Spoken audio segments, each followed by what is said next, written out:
Добрий вечір, друзі. З вами Ольга. Good afternoon, dear friends. I'm Olga Tamanova. Media Center Ukraine continues its work, and now I would like to introduce Liza Tatarinova, Ukrainian film director, who is to present her film Mariupol Chronicles of Hell. Could you please tell us about this film? Hello, dear friends. We got an idea of creating this film at some time at the end of March, when first people started, first evacuees started getting out of Mariupol, and there were first posts on Facebook about what was happening in that city under siege, because there was no communication with the city since early March, when there was no electricity supply and no telecommunications anymore, and all of us unfortunately did not understand the whole tragedy there in that city, happening there in that city, because it's difficult to understand in the 21st century how is it to live without food, water, communications, without anything, and it's all under shelling round the clock, and you cannot hide anywhere from that shelling. And we thought that it is very important to tell the world about what's happening in Ukraine in the 21st century, because that's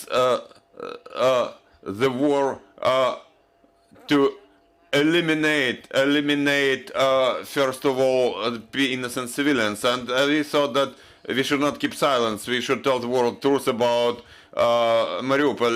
So this film has been our project we developed as volunteers. We said from the very beginning that we are ready to provide rights for free to foreign channels, to Ukrainian media, to digital platforms. And for 2 weeks we have been distributing this film worldwide, and we think we distributed successfully, because in 2 weeks there has already been an audience of a couple of million people. And most importantly, we are getting feedback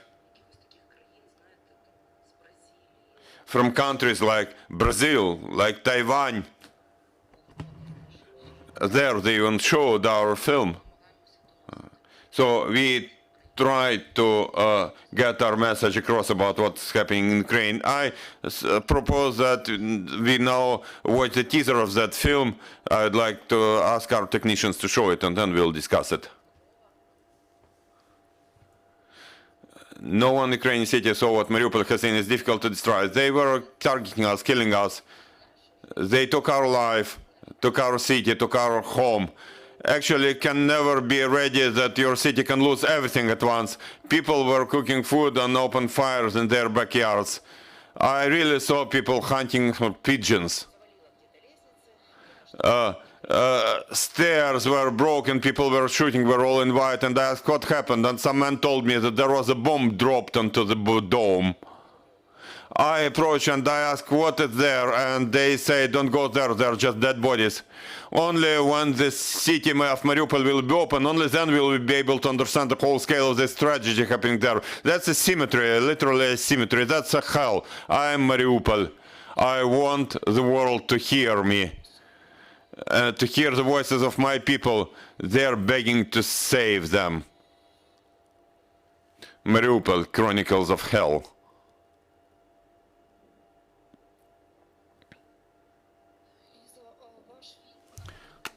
Lisa, your documentary has been based on stories of residents of Mariupol and those who were in Mariupol at that time and who have lived through all these terrible things. How did you manage to find those characters and to record their stories?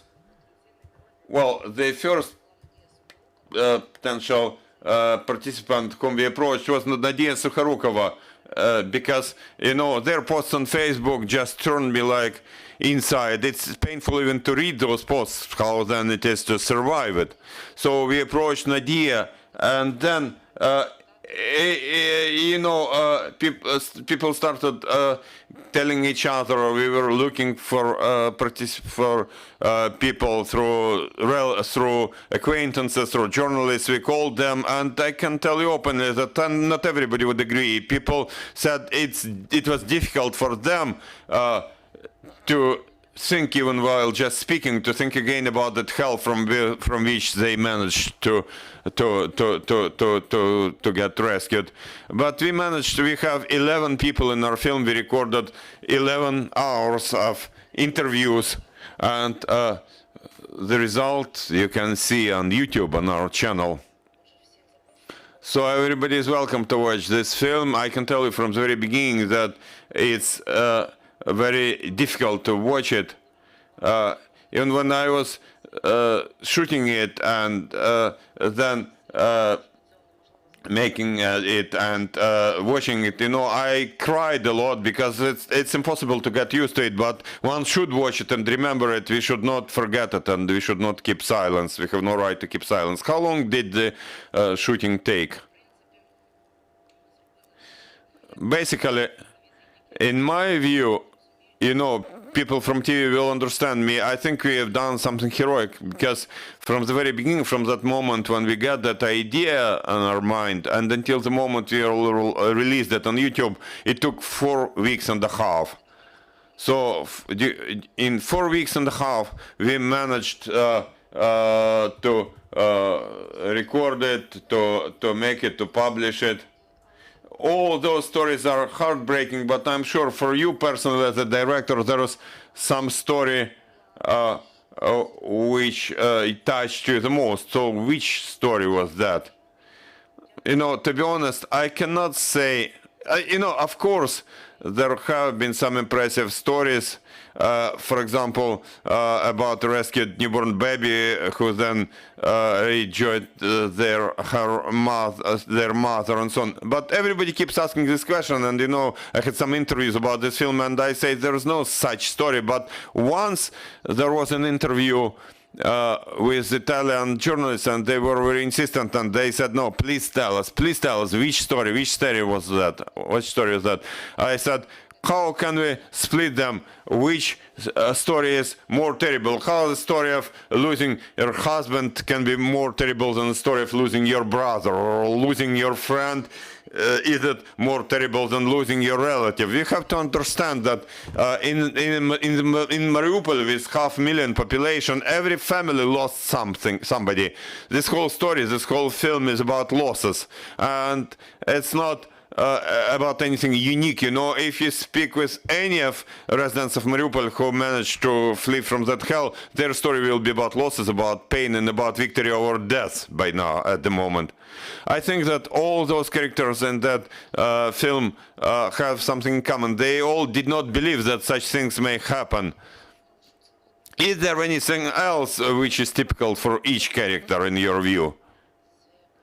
I think that it's common for all of us. We all did not believe that such things can happen in the 21st century, that we could have such extermination war, trying to exterminate the whole nation, whole people. Because what happened in Mariupol, based on what our character said, it was to exterminate everything, all lives in this city. We all have to understand it, to clearly understand it, and to speak it in front of anybody, because it's not a war which has its laws of war, rules of war. It's about extermination, conscious extermination of peaceful, innocent civilians by Russians. What else brings them together? What was surprising to me, it's a tragic story. It's a story of losses and pain, but it's also a story of love. It's about love. Each and every of our characters expressed their love for their city, a city which has been destroyed, which does not exist as such anymore, but they are all speaking about their city, even when crying, and they want to return to that city, despite everything and anything. I think that your important audience after that film was published was precisely those people who were your heroes, your characters. What was their feedback? They thanked us because from the very beginning, when we were speaking with them, those characters who agreed to participate there, they were all saying the same: the world has to know the truth about Mariupol. And they are also trying to get that message across, to deliver that truth. So we are doing the same cause, and I appreciate that.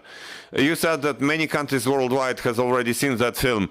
Are you playing any strong campaign to have as many countries as possible to see this movie, to see this, what's happened in Mariupol and what's happening now?